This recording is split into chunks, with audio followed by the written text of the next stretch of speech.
pipilueun Rohman. Ku kaula ieu budak rek dipenta. Ngan ukur budak ieu nu bisa ningali kaula.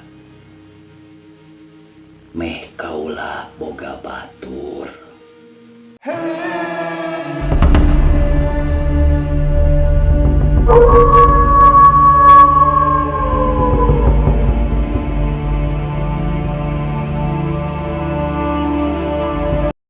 Assalamualaikum warahmatullahi wabarakatuh. Kembali lagi bersama Pamangku Cermis yang akan menceritakan cerita-cerita misteri, cerita pengantar tidur untuk Anda tentunya, bagi pecinta dunia misteri.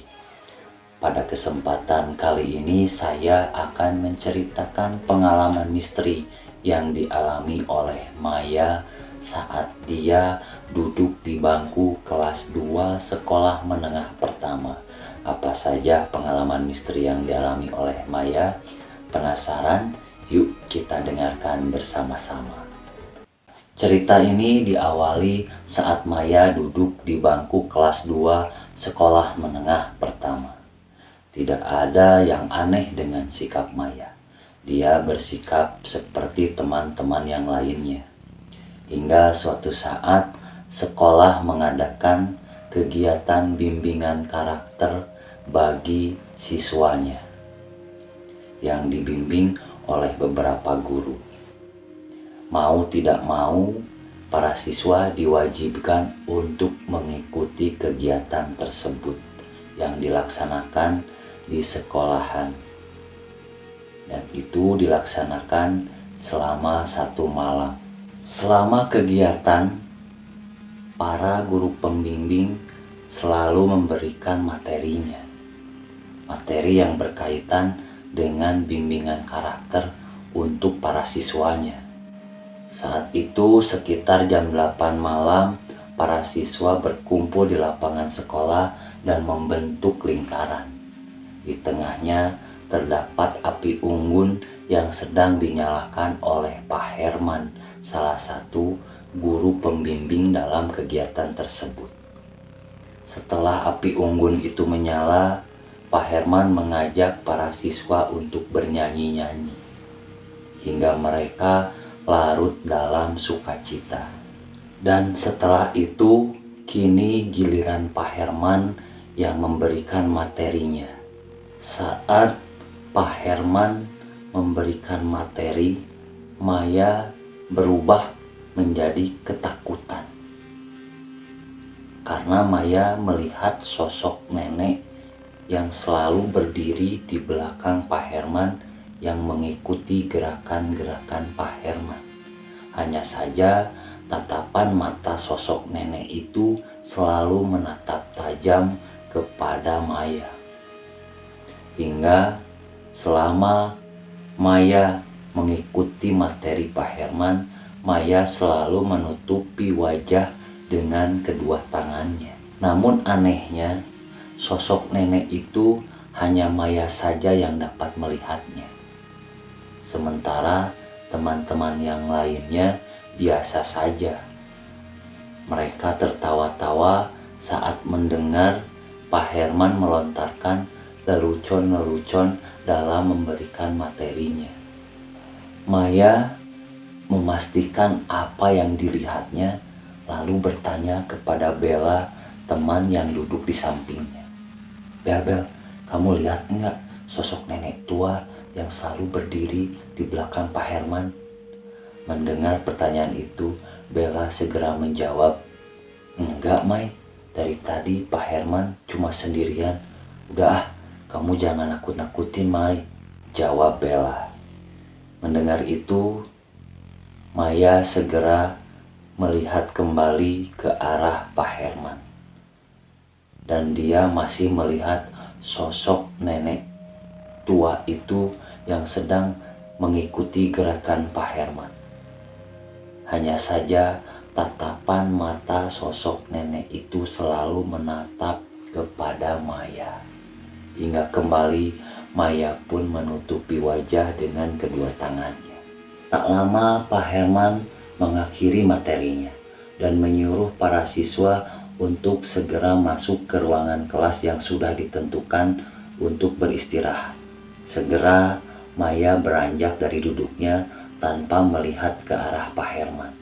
Dia segera masuk ke ruangan kelas khusus Putri untuk istirahat tidur.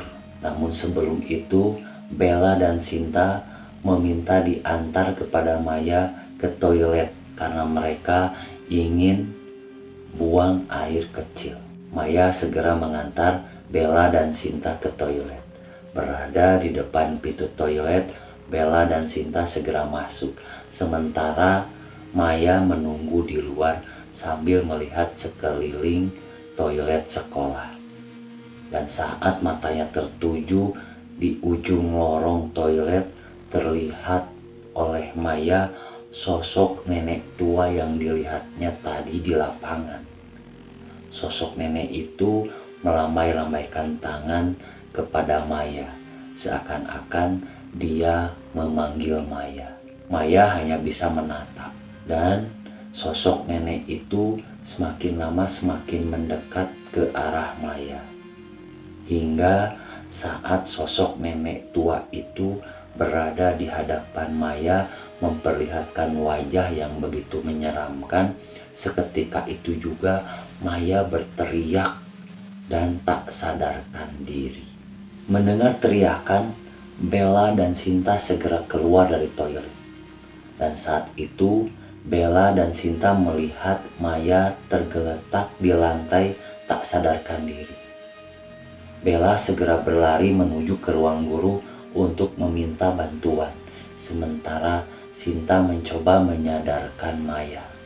Tak lama datanglah Pak Herman dan Pak Joko melihat keadaan Maya. Lalu mereka segera mengangkat dan membawa Maya ke ruangan guru.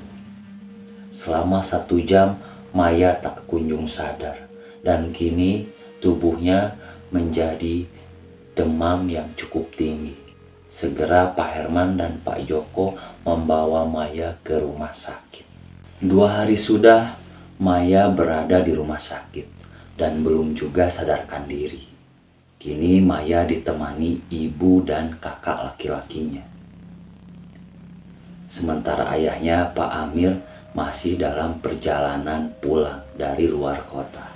Tak lama ketika ibunya berada di samping Maya, tiba-tiba saja Maya sadarkan diri dan bisa membuka matanya. Saat diperiksa oleh dokter, dokter mengatakan bahwa Maya baik-baik saja. Dia hanya perlu istirahat. Walaupun Maya sudah bisa membuka matanya, ibu dan kakak laki-lakinya merasa heran dengan sikap Maya. Maya hanya terdiam saja dengan tatapan yang kosong. Dia tidak merespon apa yang dibicarakan oleh ibu dan kakak laki-lakinya. Tak lama datanglah Pak Amir, ayahnya dari luar kota, melihat Maya yang sedang terbaring. Ayahnya pun merasakan hal yang sama. Dia keheranan melihat sikap Maya. Maya sama sekali tidak merespon apa yang orang tuanya katakan. Dia hanya terbaring lemah dengan tatapan mata yang kosong. Tak lama datanglah Pak Herman, Pak Joko, Bella, dan Sinta untuk menjenguk Maya dan menjelaskan kepada orang tuanya apa yang telah terjadi pada Maya waktu di sekolahan. Setelah mendengarkan penjelasan dari Pak Herman, awalnya Pak Amir, ayahnya Maya, marah karena merasa Pak Herman dan guru-guru yang lainnya tidak bisa menjaga keselamatan murid-muridnya dengan baik. Namun saat itu Bella pun ikut menjelaskan bahwa sebelum Maya pingsan di dekat toilet, sebelumnya Maya berada di lapangan dan sempat mengatakan kepada Bella bahwa dia selalu melihat sosok nenek tua yang selalu menatapnya. Hingga pada akhirnya Maya pingsan di dekat toilet. Mendengar penjelasan lain dari Bella, Pak Amir segera pergi dari rumah sakit untuk menemui seseorang dan meminta Pak Herman untuk mengantarnya. Dengan mengendarai sepeda motor, Pak Herman membonceng Pak Amir menuju rumah seseorang. Singkat cerita, sampailah Pak Amir dan Pak Herman di rumah Abah Rohman. Abah Rohman adalah kakeknya Maya. Saat menemui Abah Rohman, Pak Amir yang begitu panik mencoba menceritakan apa yang telah terjadi pada Maya. Dengan perasaan kecewa, Abah Rohman mengatakan kepada Pak Amir, "Pan cekuring oge tong disakolakeun di dinya budak teh. Sabab eta tempat katalian ku patilasan karuhun kulawarga urang." Setelah mengatakan itu, Abah Rohman membawa segelas air putih, lalu dibacakanlah doa-doa. Abah Rohman terkaget dengan apa yang dilihatnya saat menatap segelas air yang sudah dikasih doa-doa itu. Lalu dia pun berkata, "Gancang bawa ka dieu incu Abah. Buru ayeuna keneh, mumpung masih keneh aya waktu jang." Mendengar apa yang dikatakan oleh Abah Rohman, dengan paniknya Pak Amir dan Pak Herman segera kembali ke rumah sakit untuk membawa Maya ke rumah kakeknya. Dengan terburu-buru, Pak Herman segera menancap gas mengendarai sepeda motor menuju rumah sakit. Waktu itu sekitar jam 2 siang. Tak lama sampailah Pak Herman dan Pak Amir di rumah sakit. Mereka segera berlari menuju ke kamar Maya, yang pada saat itu masih ada Pak Joko, Bella, Sinta, ibu dan kakak laki-lakinya. Pak Amir dibantu oleh Pak Herman segera mengangkat Maya yang kondisinya saat itu semakin melemah dengan tatapan yang masih kosong. Saat dibawa keluar kamar, mereka dihadang oleh perawat rumah sakit dan melarang mereka untuk membawa pasien di luar izin dokter. Namun Pak Herman segera memanggil Pak Joko untuk mengatasi perawat itu karena kondisinya sangat darurat. Saat di parkiran, segera Pak Herman menaiki motornya dan menaikkan Maya diapit oleh Pak Amir. Pak Herman, Maya, dan Pak Amir pun segera tancap gas menuju ke rumah kakeknya Maya. Singkat cerita, jam 4:30 sore mereka sampai di rumah Abah Rohman. Segera Pak Amir mengangkat Maya dan meletakkannya di lantai ruang tamu Abah Rohman. Dan Abah Rohman pun yang sudah bersiap-siap menyiapkan baskom yang berisi air dan bunga 7 rupa di dalamnya. Lalu Abah Rohman menyuruh Pak Amir untuk mengambilkan tasbihnya di kamar. Setelah itu Abah Rohman pun segera melafalkan doa-doa dan mencelupkan tasbih yang dipegangnya ke dalam air dalam baskom dan menciprat-cipratkan air itu ke seluruh tubuh Maya. Dan tak lama Maya pun menjerit dan menangis ketakutan. Dalam menjerit, menangis dan ketakutan, Maya selalu mengatakan dia meminta tolong kepada abahnya karena Maya ingin pulang. Dan tak lama, kini suara Maya berubah menjadi suara nenek tua. Dan dia selalu mengatakan, tong pipilueun Rohman.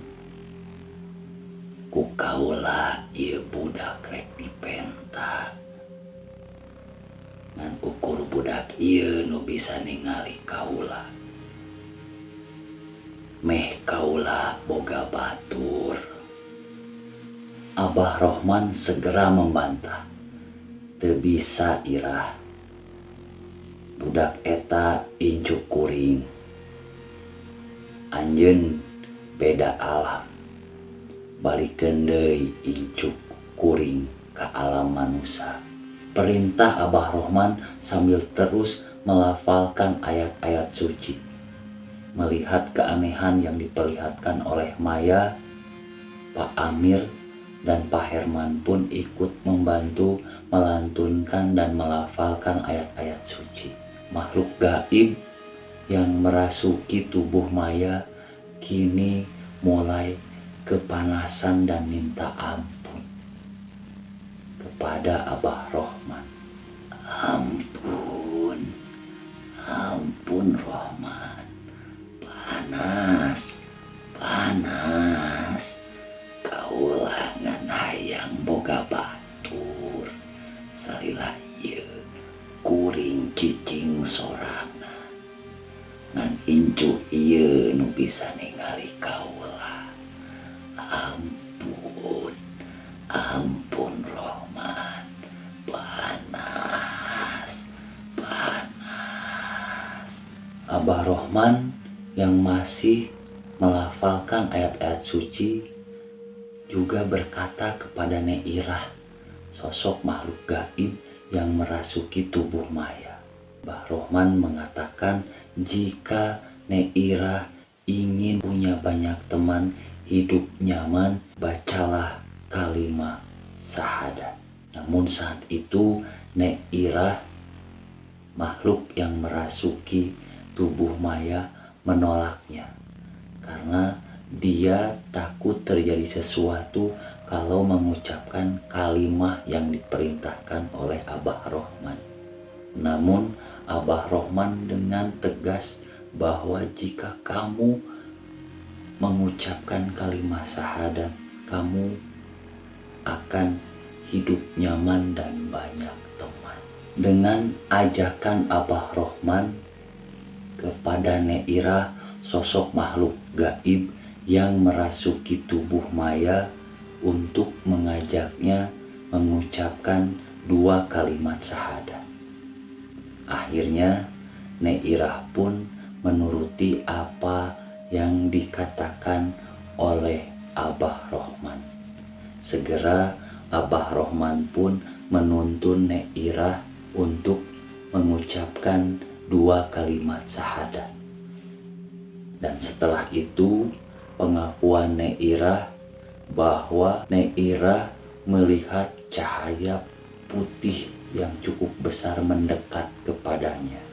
Lalu Abah Rohman pun segera menyuruh Nyai Irah untuk masuk ke dalam cahaya putih besar itu, agar Nyai Irah bisa hidup dengan nyaman dan banyak teman. Akhirnya Nyai Irah pun menuruti apa yang dikatakan oleh Abah Rohman.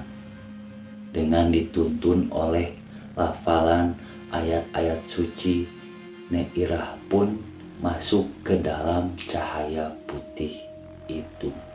Sekaligus Maya seketika itu juga tersadar dan menangis memeluk Pak Amir ayahnya.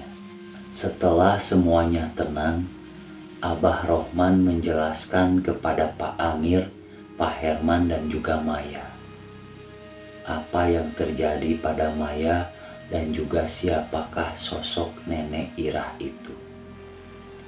Nenek Irah adalah jin yang dibuang dan dipenjarakan di hutan oleh ayahnya Abah Rohman, kakek buyutnya Maya, yang kini hutan itu sudah menjadi bangunan sekolah di mana Maya bersekolah di tempat itu.